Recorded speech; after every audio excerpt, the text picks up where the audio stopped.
Every single country on Earth was colonized by European powers at some point, right? Wrong. There are 10 countries that told the colonizers to get lost and actually succeeded, and the way they pulled it off is absolutely insane. We're talking about nations that outsmarted empires, fought off invasions, and maintained their independence when literally everyone around them was falling. Here's what blows my mind about this whole colonization thing. Between the 1500s and the 1900s, European powers carved up the entire planet like it was a game of Risk. They colonized Africa, Asia, the Americas, basically everywhere. But somehow, these 10 countries managed to stay free. And it wasn't luck. It was strategic brilliance, brutal warfare, and in some cases, playing colonizers against each other like chess pieces. Let's start with Thailand, because their story is probably the smartest geopolitical play you have ever heard. Thailand was sandwiched between British Burma to the west and French Indochina to the east. Both empires wanted Thailand badly. But King Mongkut and later King Chulalongkorn did something absolutely genius. They played Britain and France off each other. The Thai kings warned Britain that invading would risk war with France, and they warned France the same thing. Both colonial powers realized that fighting over Thailand was not worth the danger of fighting each other. So Thailand became a buffer zone, remaining independent while ceding some border territory to keep both sides satisfied. It was diplomatic mastery at its finest. But here is the kicker. Thailand did not just sit there hoping the colonizers would leave them alone. They modernized like crazy. They adopted Western technology, reformed their military, built railways, and showed the Europeans that by European standards, Thailand was civilized and did not need a colonizer. The Thai kings studied European politics and used that knowledge against the empires. That was next-level strategic thinking. Now let's talk about Japan, because their approach was completely different and honestly kind of terrifying. When Commodore Perry arrived in 1853 with warships, he demanded that Japan open up to trade.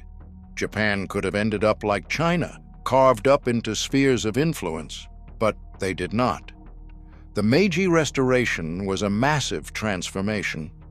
Japan basically said, "You want modern? We will show you modern." They sent students to Europe and America to learn everything: military tactics, technology, government systems, and industrial processes. Then they implemented it all at breakneck speed. By 1905, Japan was defeating Russia, a European power, which was absolutely unthinkable at the time. And you know what is crazy? Japan became so powerful that they started colonizing other countries, including Korea, Taiwan, and parts of China. Japan flipped the script entirely and went from potential colony to colonial power in less than a generation. But guess what? Not every country that avoided colonization did it through diplomacy or rapid modernization. Some simply fought so hard that the colonizers gave up. Enter Ethiopia, and this story is epic. Italy tried to colonize Ethiopia in 1896 at the Battle of Adwa, and Ethiopia absolutely demolished them. Emperor Menelik II gathered an army of about 100,000 soldiers, lured the Italian forces into difficult terrain, and then crushed them. Italy lost over 7,000 soldiers in a single day. Ethiopia had something most African nations did not: unity and advanced weapons. Menelik II was brilliant at importing modern rifles and artillery from Europe by playing different powers against each other. When Italy invaded expecting spears and shields, they were met with modern artillery and disciplined rifle formations. Ethiopia stayed independent until 1936, when Mussolini invaded using chemical weapons. But even then, They were occupied for only 5 years before kicking the Italians out in 1941. It was the shortest colonial period in African history. Now, Liberia's story is complicated.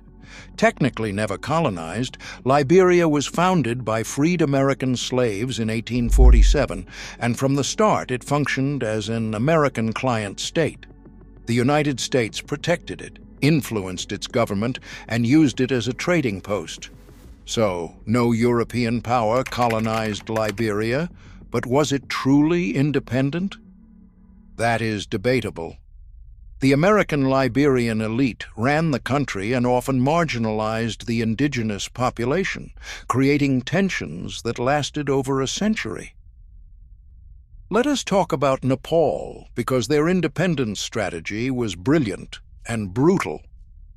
Nepal is tucked in the Himalayas, between British India and Tibet. The British tried to conquer it in the Anglo-Nepalese War from 1814 to 1816. But the Gurkhas were so ferocious and the terrain so difficult that the British decided it was not worth the effort.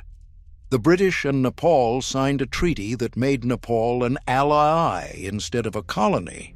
Nepal lost some territory, but it kept its independence. Here is the genius part. The British were so impressed by the Gurkhas that they began recruiting them into the British Army. Nepal maintained sovereignty while being paid by the British to provide soldiers. Bhutan took a similar approach, but even more extreme.